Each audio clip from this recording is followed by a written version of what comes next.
Bonjour et bienvenue sur Gym Consciente. Aujourd'hui, je vais vous parler de la position finale qu'on utilise pour terminer la pratique, entre autres dans le yoga. Mais je vous la recommande en fait dans toutes les pratiques physiques et même dans les pratiques mentales, à vrai dire, que ce soit méditation ou autre chose. Dans le yoga, ça s'appelle le Shavasana. Il y a d'autres noms, mais bon. Shavasana, ça fait référence au cadavre, la position du cadavre pour dire qu'on termine la pratique, l'histoire d'un cycle. Bon. Je ne vais pas m'étendre là-dessus. Je vais vous parler plutôt de qu'est-ce qu'on cherche quand on termine la pratique.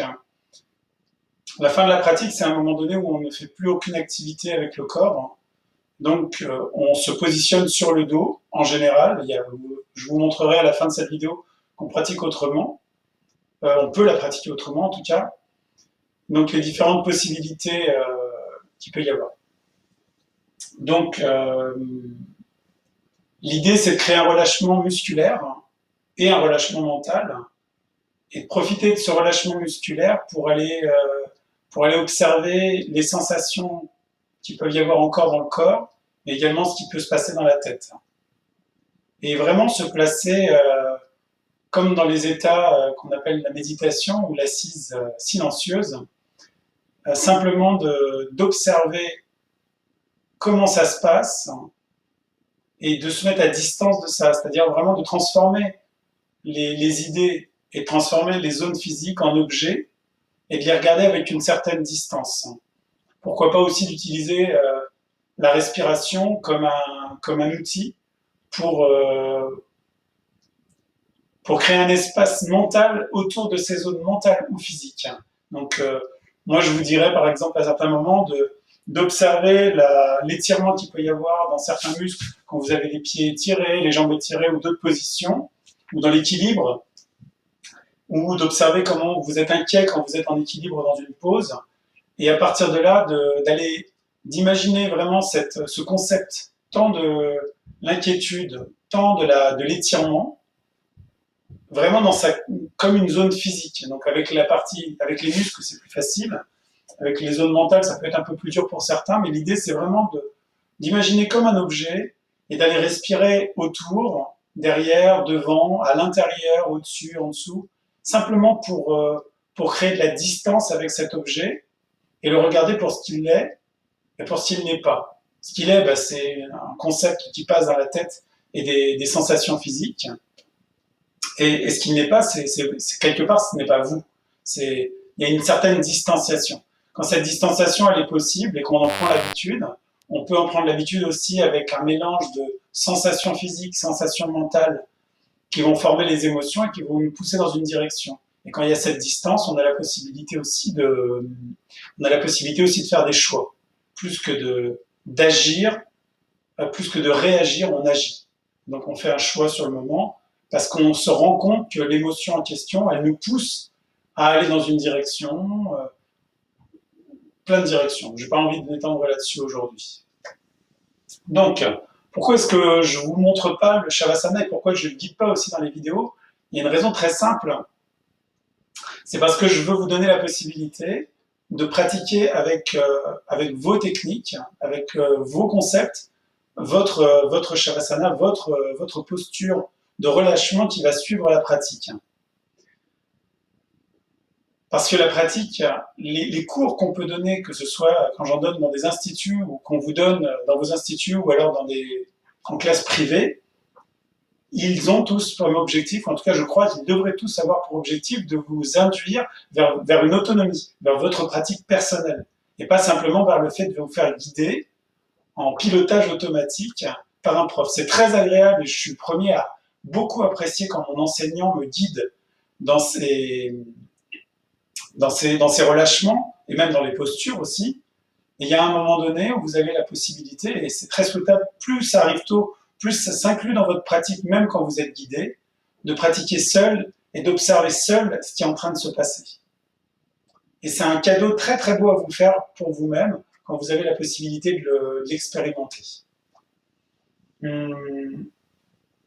Juste pour vous donner quelques idées, dans les choses que vous avez la possibilité d'observer, c'est les expansions du corps avec la respiration.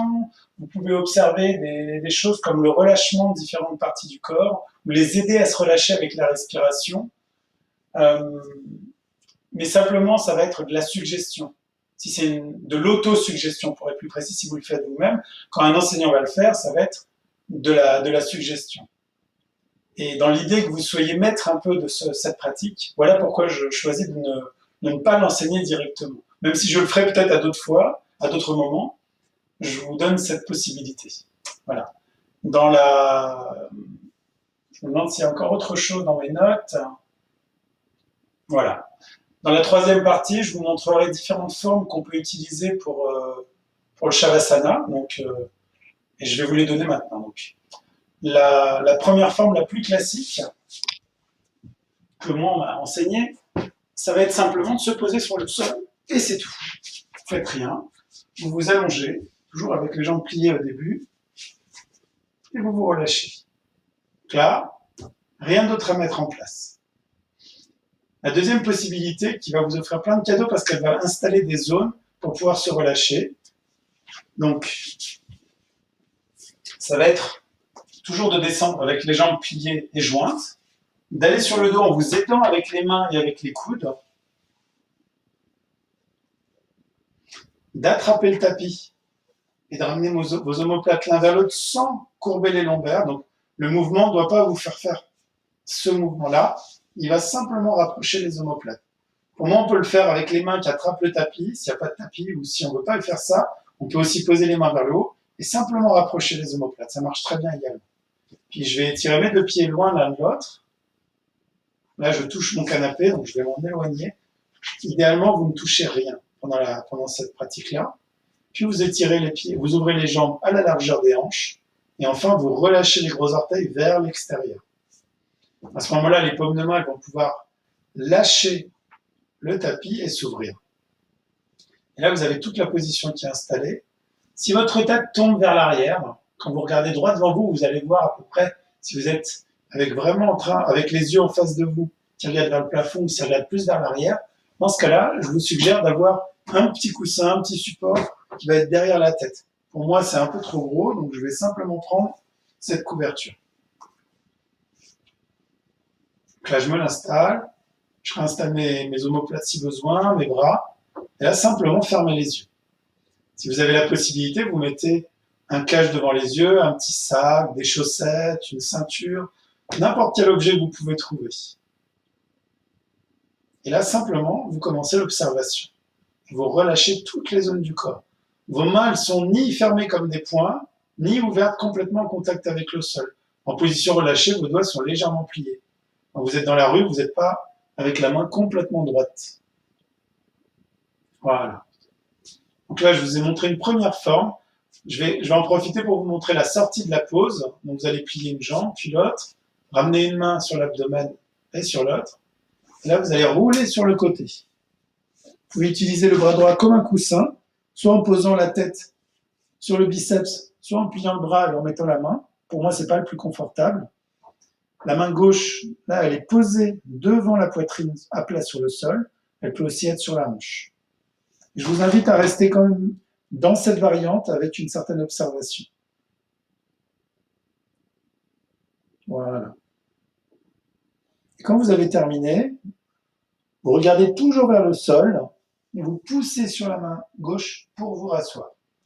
Vos jambes sont restées pliées et vous êtes assis. Et là, vous pouvez vous relever simplement.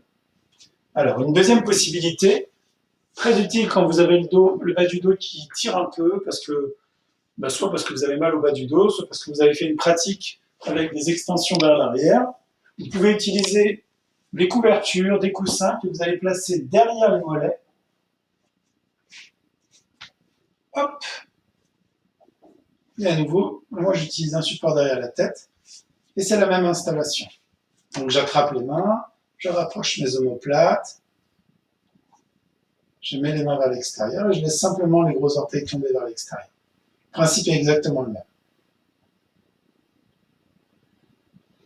Voilà, quand j'ai terminé, je plie une jambe puis l'autre, je ramène une main puis l'autre, ça peut être les mains d'abord, et je roule un peu plus sur le côté.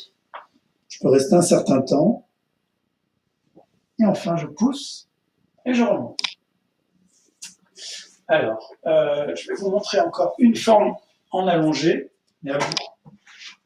Donc, une autre forme possible est d'utiliser un support. Un canapé, ça marche très bien. Là, j'utilise une chaise.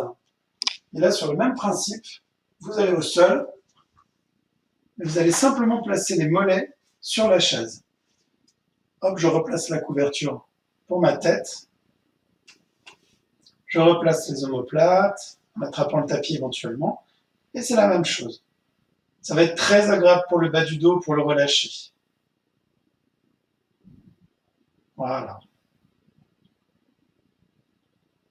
Même principe, je ramène les pieds, je ramène les mains, je tourne sur le côté et je sors. Alors, donc la plupart des Shavasana se pratiquent avec le dos sur le sol. Quand vous n'avez soit pas le temps, soit simplement que votre séquence elle mérite d'avoir un relâchement du dos un peu plus, il y a aussi une possibilité, c'est de faire simplement le Shavasana dans une pose assise. Peut-être parce que vous ne pouvez pas non plus être sur le dos. Là, vous utilisez pareil, une chaise, un canapé. Vous allez simplement poser le front sur vos avant-bras pliés.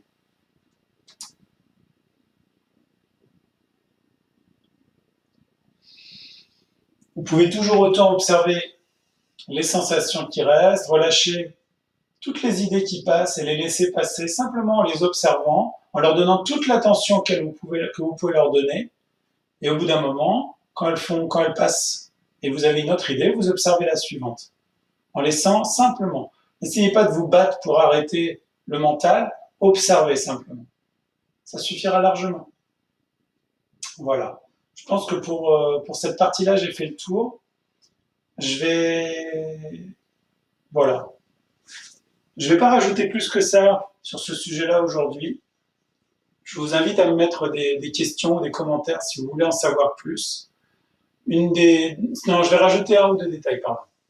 Dans les idées que je peux vous suggérer, il y a le fait d'utiliser la respiration pour suggérer aux différentes zones du corps, en passant partout, de se relâcher. Vous pourriez dire par exemple, à partir de mon expiration, je vais relâcher, en expirant, je relâche les doigts, je relâche la paume de main, je relâche le poignet, je relâche les avant-bras, je relâche le coude, je relâche les biceps et les triceps, je relâche les épaules, je relâche complètement le bras en direction du sol.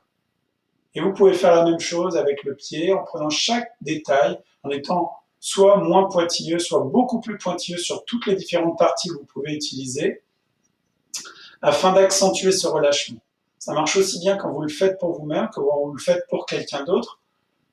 Encore une fois, mon objectif, c'est plutôt de vous donner la possibilité de développer votre propre pratique, plutôt que de vous guider simplement et d'ajouter à ce système qui souvent est de l'ordre du consumérisme, et où on peut faire quelque chose d'un peu différent. Voilà. Ravi d'avoir partagé ça avec vous aujourd'hui. Je vous dis à bientôt sur Gym Consciente. Si vous souhaitez me soutenir, il y a toujours les petits liens en dessous. Vous pouvez faire un petit pouce bleu, vous pouvez laisser des commentaires, ça permet d'être plus visible dans l'algorithme YouTube. Et n'hésitez pas à partager ça sur les réseaux. À très bientôt sur Gym Consciente.